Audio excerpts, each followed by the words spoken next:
Hello and welcome. My name's Irene Lee. With me here today is Corinna Low from South San Francisco. Corinna, can you please tell us a little bit about yourself and your school? I have been teaching seventh grade science at Westboro for 11 years now, and we're a middle school of about 650 located in a suburb of San Francisco, so South San Francisco. We recently have started looking at implementing more computer science into our science curriculum, and that is what led us to Project Guts. So, was your major goal exposing students to more computer science, or was it specific? Did you have goals specific to science learning? A little of both. We were looking into the cross-cutting concepts as NGSS had laid them out, and one of the cross-cutting concepts was systems and system models. And I was trying to think of a way to A, implement more computer science, and B, use more models in my class. And one of my coworkers, the tech teacher, he introduced us to Project Guts. And I looked into the different modules with my science department, and we found that it would be perfect for our needs. And the sixth grade teacher that first year, we all implemented Module 1, which is kind of like an intro to computer science. And then the sixth grade teacher implemented Module 2, the water one. And then seventh grade, I implemented the ecosystems model, and then the eighth grade teacher implemented the chemical reactions, the fourth module. At each grade level, was it roughly a 2-week implementation with Module 1 and then the content area module, or was it done differently? I'd say probably closer to 3 weeks for both Module 1 and then the grade level specific module that we ended up implementing. We have 85-minute block schedule, 85-minute block periods. So we were able to do both an unplugged activity and then the Star Logo Nova activity, or the lesson. What did it take to prepare? We found it really easy to implement. All the instructions were laid out in the Project Guts curriculum models, and everything was there for us to copy, and we really didn't have too much extra to do. The only thing was just familiarizing ourselves with what the goals were and just kind of reading through the lesson and running it through your head and then trying it out. What kind of technology resources did you have on hand? So we have 2 computer labs at our school, and you just sign up for use of the lab, and we would just kind of book the lab for the whole 2 to 3 week period. How did you know if it was going well? What were some things that made you think it was going well? The kids were really interested in doing it. I know that along the way it became frustrating for some, because for most it was the first time that they ever tried coding besides the hour of code that we did. Oh, nice. So they were able to work in pairs, teams. The students who wanted to work by themselves, they all kind of sat in one area, and when they got stuck, they would ask one of those individuals to help them out. And the students who worked with the partner, they got to collaborate and troubleshoot with that other person. What teaching style or pedagogy did you use, or what did you find most helpful? In the computer lab, I was definitely more of a facilitator. They knew what they needed to do. They knew what the end goal was. And I basically just walked around and helped kids who were a little bit stuck. And one of the things that I did make clear to them was that I was not a computer science expert by any means. I'd never taken any computer science courses in college, And this is really my first time trying to implement something like this. So very early on, I let the kids know that I was not an expert and I would be trying to figure things out just like they were. And I told them that some of them might be even better than I am, even though I'm the teacher. Some of them love doing coding and they've, had experiences on their own. So, some of them were very excited about being smarter than the teacher or more knowledgeable in this case. And they were actually really helpful. They would finish early and they'd walk around and help other kids. And sometimes I was standing with a kid. Both of us are yelling at the computer. And the kid would come up and ask us if we needed some help. And I would say, yes, I need help. I don't know what's wrong. Why won't these turtles move? And then the kid would come over, fix the code. And me and the other kid would say, oh, that was it. But it was really cool because they got to see that, they were really good at something. And it probably felt good to teach the teacher. And I was perfectly okay with that because I think that's really a valuable thing. And, it's good for the kids to know that, in this day and age, anybody can do it. Anyone can learn coding, and it doesn't matter how old you are. It doesn't mean that, just because you're a kid, you don't know anything. You probably know more than the adults in most cases. And yeah, it's a good lesson for everybody. That's great. Hey, what types of students were successful? Were there students that struggled? And if so, how were you able to help them? Definitely the kids who were more successful were the kids who had prior experiences with coding.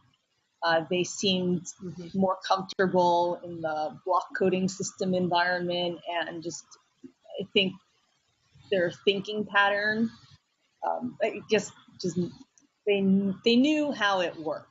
The kids who struggled were generally my lower achieving students, or some of the special ed students that I have in my class.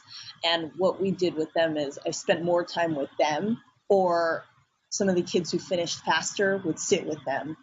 But I did have a couple special ed students who were very good at coding because they actually do it on their own time at home, and it's something that they're really into.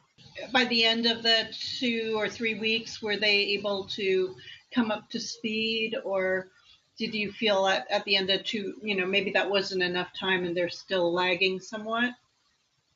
I feel like they just needed extra help. I don't know if that extra time would have really helped them. I think they just needed somebody to kind of help them through the logic and help them through the actual coding process. Because for some of them, it was definitely a challenge to think that way.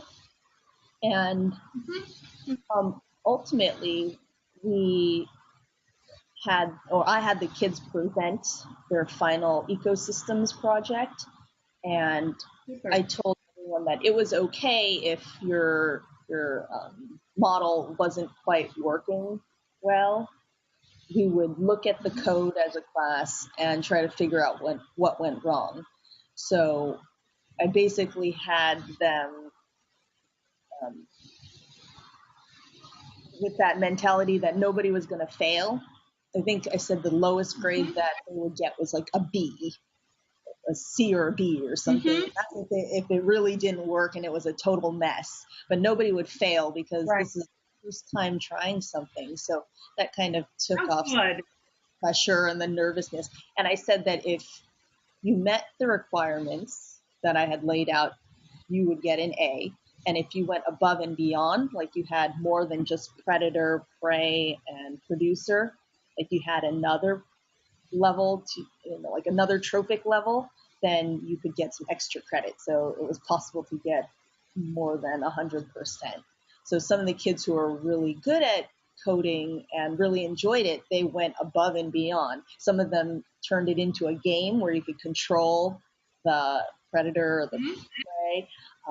Some of them added multiple levels. Some of them color coded for male and female because they Okay.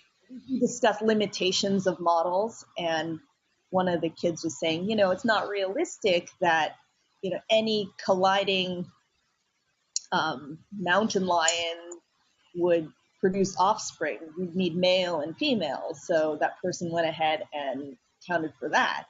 So they all presented, and at the end, if it worked, everyone applauded, and we looked at how they did things. Some of the kids who got theirs to work but didn't add anything extra, they were really curious to see the coding behind how to control a predator or how to, distinguish gender. Right. So, yeah, and it was, I think that was probably the most valuable part of the whole Hmm. project. That's module 3, just having everyone look at other team or other individuals' code and the ecosystem that they built and just either troubleshoot it Right. or look at things that they hadn't been able to do and learn from that. Yeah, I think it's great when kids can show off their work and teach other kids how they figured out something. Yes, building a community that way is terrific. Yeah. So here's a question. Where do you think you're going to take it from here? So if you implement again next year, will you do the same module, and will you have kids coming up that did the module before? And, thus are you going to have to find new ways to challenge them? Or do you think the kids coming to you next year will be new to it as well? So the way that we've set it up in our science department is in 6th grade, everyone does module 1 and the module 2, the water one. When they come to me in 7th grade, we don't need to do module 1 again. New students who have never had any experience with Star Logo Nova, but I figure we don't have too many of them, and maybe I can just kind of tutor them or find a student who would like to help them out or pair them up. Is there anything you can think of that the program Project Guts can provide to help make your life easier? Are there any resources you need? I don't think so. I mean, the implementation of the Project Guts modules is very simple. Everything is explained very well. You just follow the lesson plan that you guys have outlined, and it's really not hard to do at all. You don't need much extra in terms of the unplugged activities. So I've been recommending it to other teachers who are interested in implementing computer science, and this is like a perfect, simple way to start doing more computer science in your science curriculum. And we have to now with NGSS. It's definitely the direction that we need to move in, because there's so much value in using these computer models in your science curriculum. We talk about how, as scientists, we constantly have to view the world and analyze problems that we see. And sometimes these problems are not able, in order to kind of predict what's going to happen, you may need a computer model to help you get that data. And I think it's valuable for kids to see how scientists do use computer models to help them define, or figure out what the solution could be. And it's also valuable to discuss the limitations of models. So it's a lot of critical thinking skills that you bring in when you use modules like the ecosystems one.